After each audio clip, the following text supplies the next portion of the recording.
What's up, team? What's up, Stream Home Loan agents and other people that may benefit from this video? Just stopping in to learn a little bit. This video is about calling leads.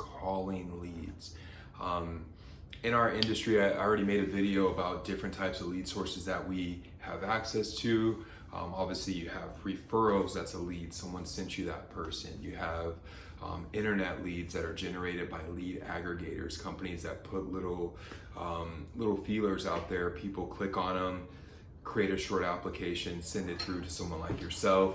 And a lot of times those leads are going to multiple agents. You have inbound calls that come into agents through live transfers, or you have outbound marketing, outside marketing that generates inbound calls to call centers or directly to an agent's phone. So what I want to talk about in this video is how to make outbound calls to leads, right? I always kind of have to drop this little line that I'm not here to say that I'm the best person at calling leads, right? Everyone has their strengths. I think I'm good at it. I've had success with calling leads. But I don't think my method is perfect, but I do think it takes into consideration all the things I've learned over the years and the adjustments I've made to become better. And it also takes in information that I get directly from lead providers that tell me what works best with their leads. So when we're talking about internet leads, because those leads are probably the most readily available and they're the least expensive, usually, depending on what source you're getting them from. And a lot of times you can buy bulk amounts that make it to where you have more swings at the bat, I guess you could say. So with internet leads, I'm just gonna drop a few pointers that hopefully will help change how you approach leads or help adjust your mentality when it comes to calling leads. So main thing for me is that if you think about yourself as a loan officer and you think of other loan officers that could potentially be calling these leads, right? Because usually with internet leads, they're sold to multiple people. LowerMyBills.com, Bankrate.com, these companies will generate the internet lead, and then they'll have different loan officers, different mortgage brokerages, mortgage companies calling the same lead. So that means that any given lead could have up to 3, 4, 5 people calling them after they generate that initial inquiry. And sometimes if they go to different websites, they might end up just creating a lot more calls based on how many times they inquired. So keep that in mind when you're reaching out to these people. You for one have to stand out, and for two, you have to be persistent. And when I say persistent, it's not as much for me. My style isn't persistent when I'm on the phone with you, pushing you to try to do what I want you to do.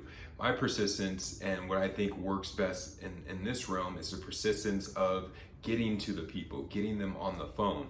When you think about it, if you as an individual were to go online and inquire on something, the next thing you know, your phone's blowing up, what are you likely to do? You're likely to get annoyed at the fact that your phones are blowing up or your phone's blowing up now, and you're likely to either work with one person that sounds good or just block out the whole thing, shy away from it, put it on the back burner until you find an easier mechanism to get answers to your questions. Because as we all know, getting a bunch of calls could be very annoying, and it never really works out to where they're calling you when you're not busy. They're calling you while you're at work. Telemarketers are calling you while you're with your family eating dinner. So it's just convenient or inconvenient until you get that one good agent on the phone that answers your questions and helps pull you into the process, right? So even within the fact that a person's going to be getting called by a bunch of different people, you have to remember most of those loan officers aren't going to be good, right? Most of those loan officers are going to call once or twice at the most. And when the person says that I'm busy, the loan officer is going to get frustrated and probably never call back.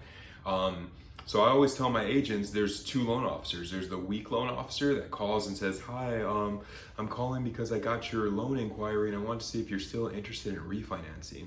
And then there's the other loan officer that says, hey, I'm giving you a call because I see that you're interested in refinancing. I'm getting ready to send out a quote to your jim@jack@gmail.com. But first, before I send it off, I want to verify if you're looking to take cash out or just lower your payments. that might not be the perfect pitch, but it's way better than asking them, are you still interested, right? So there's always going to be what a good agent will do and what a weak agent will do. And you always have to consider that, because more people out there are going to fall into the weak category, whether it's because they're not really set out or built for this business. They don't really have a good expectation of how leads work and what to expect related to the effort that they're putting in. But it's really up to you, myself, whoever's making these outbound calls, to stand out as the good agent, the smart, the strong agent. So when you're calling, for one, the people that I know in the industry that actually sell mortgage leads have always told me that it takes at least about 8 outbound calls on average to get someone on the phone, right? So that means that when you call that first day and you call once, you call back at the end of the day, you call twice, you sent off a text message, you sent off an email, and then if you're getting frustrated at that point, then your expectations of what leads are and what this lead source should be for you is just totally off. You have to go into it with the right expectation, understanding kind of what you could expect and what, generally speaking, would be considered successful. So if you have 100 leads, generally speaking, if you're able to convert 1 or 2 of them, that's a 1 or 2% conversion ratio on internet leads. Generally speaking, that is a positive return on your effort, energy, and most likely the investment, depending on how much you paid.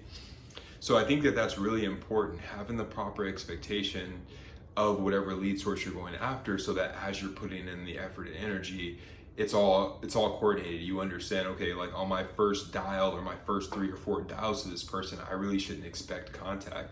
I shouldn't really expect contact until I've called this person 8 times, until I've emailed this person 3 or 4 times, right?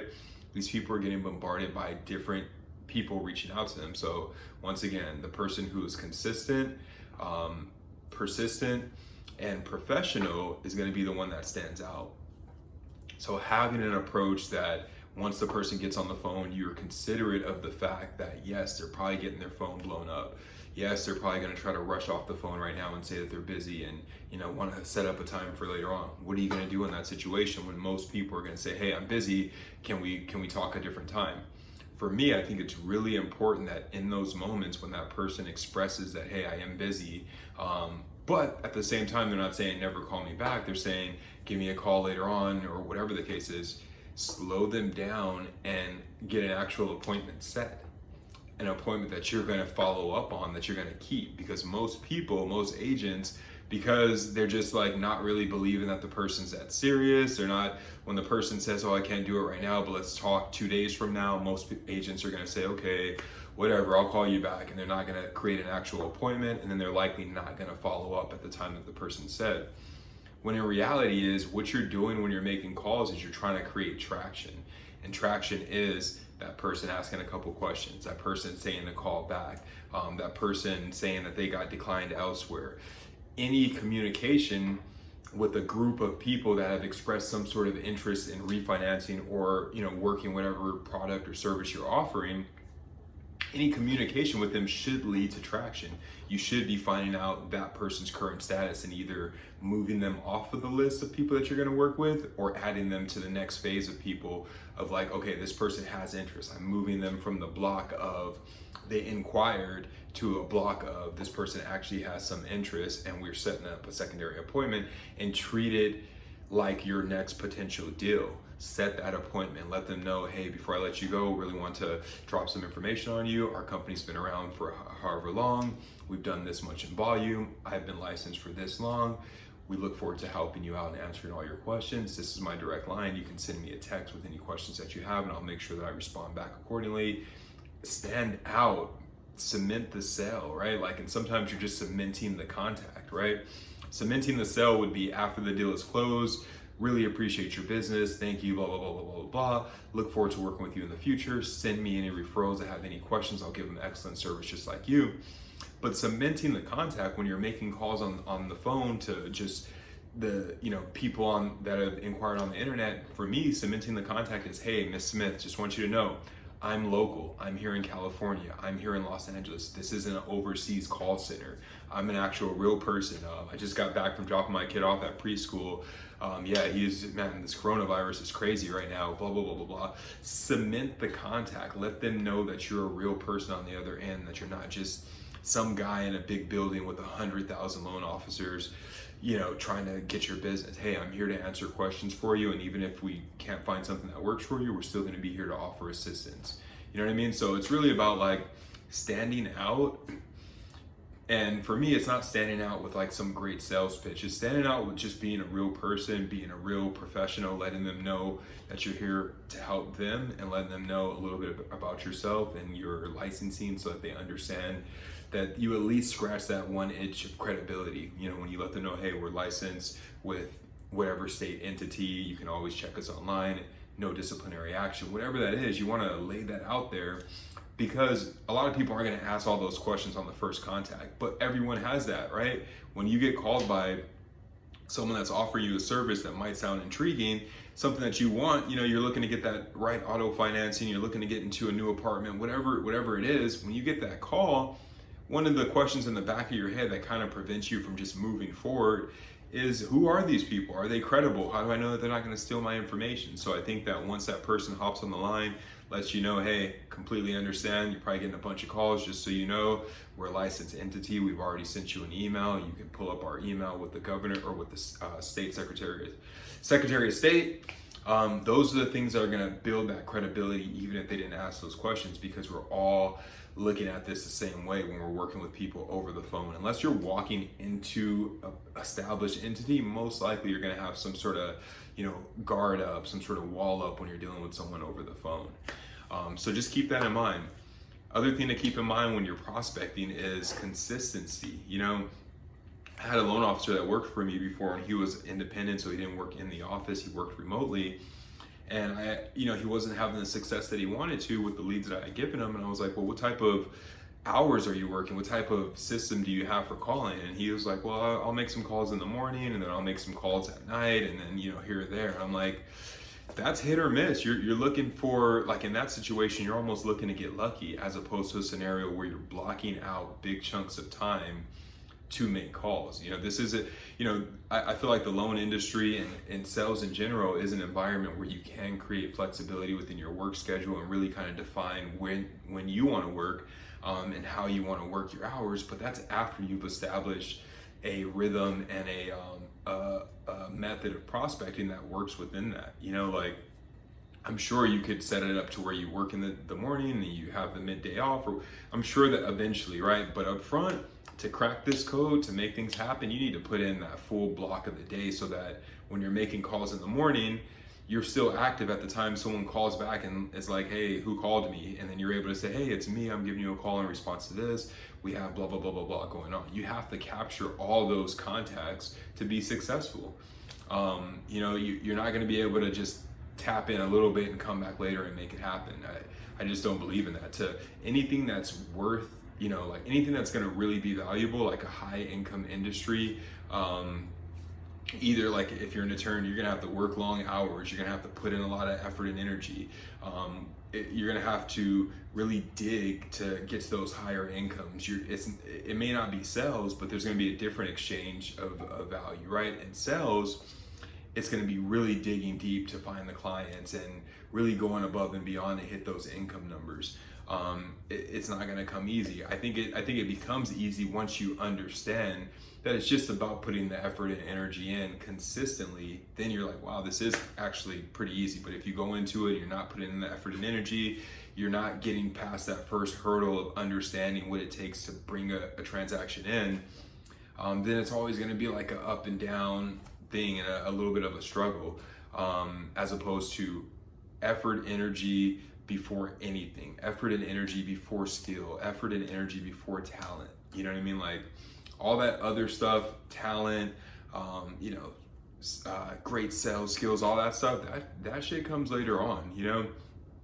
Effort, energy, consistency is what's really going to create the activities that create the traction that's going to build your business. So to kind of wrap this up, if you're working internet leads, you need to really be working those leads all throughout the day. You need to make a call, send a text message, call back a little bit later, send an email, send a end of the day text message. Hey, just want to follow up with you one more time because right now rates are excellent and we're able to do appraisal waivers, or whatever sort of benefit that you can present that applies to their scenario, to kind of get them engaged.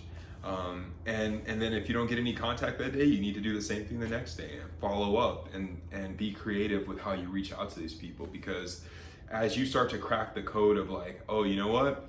Yeah, you can't just call these people and expect the full, like for them to get back with you right away. What you have to do is call and like you'll develop your own formula that works for you, and that's the brilliance, right? Like when you discover like a great salesperson that's just killing it, or anyone in any industry that has crossed over that threshold of being average and is just really a star in their field, really having it their way. I promise you it didn't start that way. I promise you it started with so much effort and energy that they were able to figure it out and then fine tune their efforts to have higher conversion and better results consistently.